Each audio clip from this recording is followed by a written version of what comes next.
Apple's just in a lot of ways. I mean, you can look at them as like almost like a godfather to marketing. I mean, just how they went about their approach. I mean, they weren't necessarily the first people to do storytelling with their marketing, but you can make an argument that they're the first company to make it super popular, to make it like almost like a cultural thing, that a cultural movement. Like anytime people talk about marketing, they talk about them, they talk about Nike. It's almost like they're the standard for how to do storytelling. I mean, look at what you're talking about. Like, how do we take this thing that's basically like an endless CD player and create stories around it, create marketing around it, get people really excited about getting our particular product compared to just this MP4 player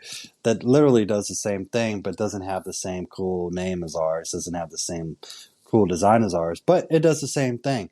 And so it's like what we always talk about with our podcast is like in your industry, even in ours, even as an agency, we're competing against so many other people that do not exactly what we do, but there's a lot of people that do stuff that's similar to us. So it's like, how do we separate ourselves from everybody else? And Apple really shows that, like, hey, through your storytelling, being really concise with your messaging, like you can stand out just by being simple. I mean, it's brilliant. It is. And simplicity is just something that they are a master at. And they have the confidence to not say things. I think that's a big difference with companies. They don't have a lot of confidence. And so they feel like, well, we've got to say everything that we do and everything that we're about so that we don't want people to miss anything. We don't want it to lose any customers because they didn't know that this was for them. No, Apple just has very simple messages. They're memorable. I mean, I can still remember the commercials that ran 20 years ago with the silhouettes of people dancing to a song. They had the iPods in. Those were such simple things, and that's why we can still remember them rather than like a 60-second commercial that's long and has like all types of information jam-packed in there. Yeah. You said something key. If you're really listening to this, do you have to understand the customer journey? Because if you do, then you understand like you're moving someone from one spot to another, and then that's where you can start having more information.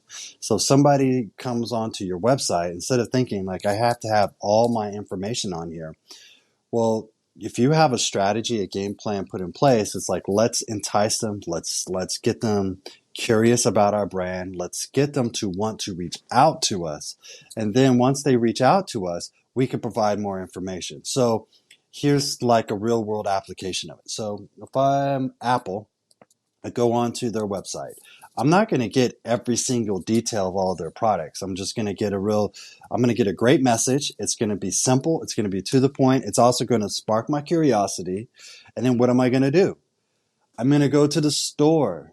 I'm going to go to the Apple store. That's the second part of the customer journey. Now, once I get into the store, I'm looking at all the products. I'm getting all of the sensory imageries and all of these things that are happening once I get into their store. That's a part of the customer journey. It's a part of the messaging. It's a part of the brand, right? Because they want you to feel a certain way. Then I'm going to go and talk to who? I'm going to talk to the expert, the Apple store expert guy, right? And what is he going to do? He's going to give me all the details that I need about this product, and then I'm going to buy it. So it's like many people think like the very first time that a customer interacts with my brand, I need to have all the value propositions. I need to show all the benefits of my products. I need to show all the features of my products. And it's like, well, that's someone who does that doesn't understand the customer journey, because it's like, well, you don't have to do that. Just make it super simple. Get them interested in starting a conversation with you. Then once they call your company, that person on the other end of the phone line, They need to sell them on the benefits. They need to sell them on all the features. They're the ones who's going to go deep into that, because guess what? That customer's talking to them. They have a lot of questions. They're going to go back and forth. They're engaging even more with your brand. So that's why it's so important with like your billboards, your outward facing marketing stuff, that the message is simple and engaging. It tells the person exactly what it is that you do, how you solve their problem.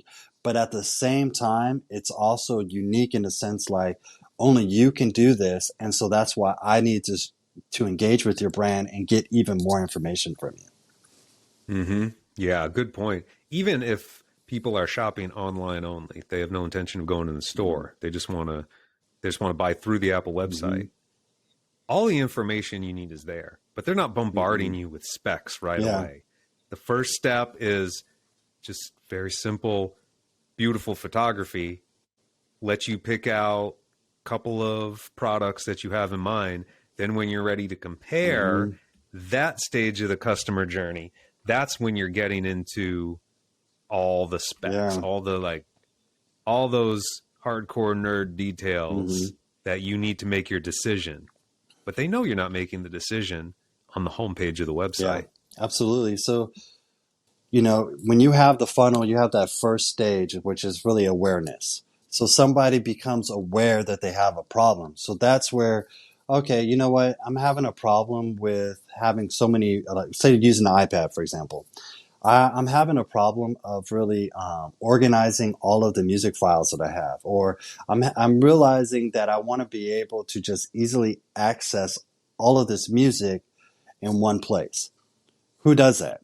So I became aware that I have this problem. So now I'm going to go online. I'm going to type in music sharing files, or I'm going to type in like music player, something like that.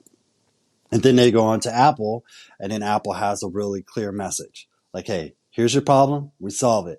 And then only on top of that, look at this beautiful, engaging image of our product. And you're like, ooh, what does that do?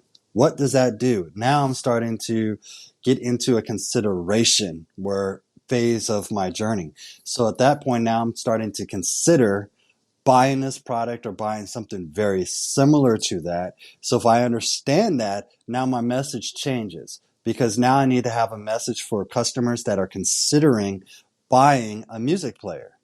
So that's where you're talking about. Now I'm going to have a page dedicated to comparing. Here's how this product compares to this product. But it's not going to be the very first interaction that we have with our customer, because our customer is in the awareness stage.